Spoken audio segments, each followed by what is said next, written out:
I am Marcus Childs. I identify as Hispanic. My pronouns are he, him. I'm from the University of Arizona College of Medicine, Phoenix, and this is my elevated story. Marcus wanted to be a lot of things when he grew up. He's a dreamer. And so like originally I wanted to, like when I was a little kid, I wanted to work for NASA. And then as I got older, I really wanted to be a botanist. I have like over 100 houseplants like that. I almost chose plant science over human science when I got into college. But there was just something about human health and just the way people work and the way people need help and the way that they weren't able to, like me, able to get help. And I was like, I can fill that niche. And so it was about at the end of high school where I really got serious about pursuing medicine. I think that lived experiences, especially for a lot of people who come from backgrounds similar to mine, is kind of the fodder that fuels the fire that leads to us wanting to go into medicine. For me personally, I grew up in a really low socioeconomic neighborhood, didn't have access to a lot of normal community resources like healthcare. We didn't have health insurance. Both my parents struggled with substance abuse. I'm gay, I'm Hispanic. Like there's a lot of different things that go into that you might say like, oh, that's not a big deal, or, oh, okay, I understand that, but why medicine? And when you grow up in that type of environment and you need help and there's no one there to give it to you, that's a really, really hard lesson to learn when you're so young. And it's frustrating and it takes your power from you. You feel helpless. And that kind of puts you in a position where you can do two things. You can accept it or you can fight it. And I'm a fighter. I'm not one of those people that just kind of rolls over. And so I have a lot of fire in me. And so that was a really big part of fueling me going into medicine. I think between that fuel of wanting to make change in my own community based on the struggles that I had to put up with personally, but then also mixed with this innate love of science and human medicine, it was one of those things where when I was in high school, like those make sense to become a doctor. So there's that trite saying that ignorance is bliss, and like it truly is bliss because I had no idea the true process of going into medicine. I had no idea the process of going into academia. And we need to call that what it is because medicine is academia, which means it's gatekept and it is held in an ivory tower. And as someone who doesn't have the resources to necessarily get into a place like that, or I don't have anyone in my family who's ever gone to college, I was on my own.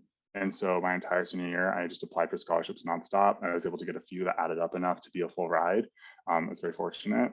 And I went to undergrad, and that's when I decided to really pursue medicine.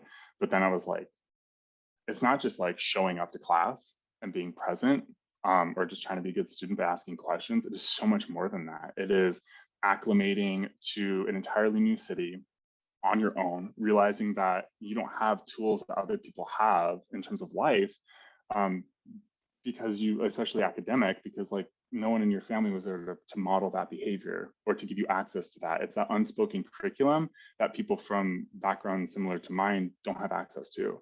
And so from the start, you're already fighting an uphill battle and you're swimming against the stream, which is just really disheartening. But at the same time, it just like I'm a fighter and I locked in and I'm like, this is what I want. So I'm gonna get it. I just don't know how, but I'm gonna work hard and I'm gonna get it. Organizations like ElevateMeD that exist are so vital because everything's gatekept in medicine. It's an ivory tower. And then once you're able to get in, then you understand the true nature of it. And then once you're in, you're like, oh, I signed this contract to be here. The tuition is over $30,000 a year. Plus, we're not even talking about cost of living. We're not talking about extra school supplies. We're not talking about extra help you might need, whether it's like you're taking a step one class to do better on your boards. There's so many unseen financial hardship that is associated with medical school. If you do not come from a point of privilege where you were able to make school your career and nothing but your whole life up to medical school, it's harder, especially the financial part.